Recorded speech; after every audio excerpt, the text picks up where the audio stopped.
Hi guys, so I uploaded a video where I did a response to a lady in the US who's complaining about people in her community who are complaining about immigrants. And there's been a significant number of replies to it. Now, I wanted to pick out this comment in particular and break it down section by section. So it's from Joseph, who said, "Tired old lefty talking points blaming too much immigration and blaming immigrants is not the same thing." Now, I've never said that immigration doesn't put pressure on housing, for example. I've often said that it does. And I've also said that it's the responsibility of government to make sure that there is enough housing for the citizens and for any immigrants who arrive. But we need immigrants in our society because it's getting older. And if we don't have enough immigrants and we're not increasing the population ourselves, then we're going to face serious problems in the future unless we change our economic model. Immigration is a governmental policy, whereas lefties always portray it as a natural event. People just move places like nomadic herders following their cattle or reindeer.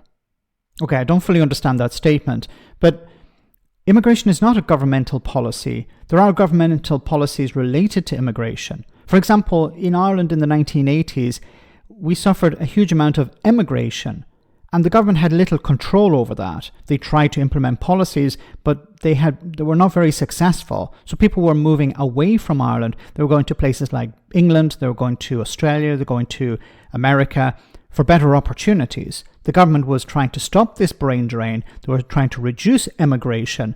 They eventually succeeded in the 1990s. But for a long time, Ireland has suffered from emigration. So it's not always something that's within the control of the government. But we have migration all the time, even within countries. How many people have moved from the north of England to London, for example, to find better employment? Okay, he goes on to say, it's always portrayed as black and white, for or against. You can count those people on one hand. You deny that immigrants drive down wages, but admit that locals don't work those jobs because the pay is low. Would it not be better to have a high-wage economy rather than a low-wage economy? You seem to be arguing against capitalism here. Of course we want higher wages for workers, but those higher wages have to be paid by the consumer. So at a time when people are struggling to get by, if you're demanding higher wages, for example, say farm workers, then you're going to have to pay more when you go to the supermarket.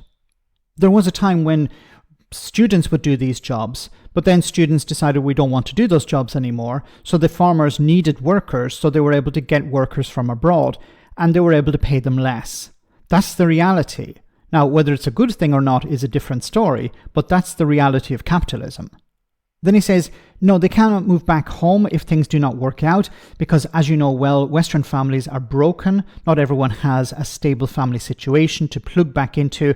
Why should they have to? I specifically said in the video, generally, not everyone has the possibility to move back in with their parents, but generally people are in a better situation than, for example, immigrants who have come from across the sea or traveled halfway across the world. They are in a much tougher situation. They can't simply say, look, I don't want to do this job anymore. I'm going to go back home. Okay, then he says, immigrants don't have the expenses that locals have. They can live in a house with 10 others for a temporary period of time, and they live initially anyway in urban areas, so they don't need a car straight away. Yes, I accept they have cultural issues, and I don't know the system. However, if there is enough of one nationality, they form their own networks. In many cases, people have to share homes because they can't afford the rent, because their wages are so low. And once again, we get back to the point of, well, maybe we need to increase wages, but if we increase wages, then consumers are going to have to pay more when they go to the supermarket or when they buy a service or buy whatever, a product. So that's the problem. But is that the fault of the immigrants? To finish, the difference between how right-wingers see immigration and left-wingers is that the former see it as a deliberate government policy, whereas lefties see it as people moving about the earth with the wind. Okay, I don't want to put words in Joseph's mouth, but I'm getting the impression that he's saying that immigration for right-wingers is a government decision. So the government is deciding what we're going to do is we're going to open the borders and allow people in, while lefties see it as, well, just a natural flow of people moving around the world. You see, governments keep talking about growing their economies. Now, to grow the economy, you need workers.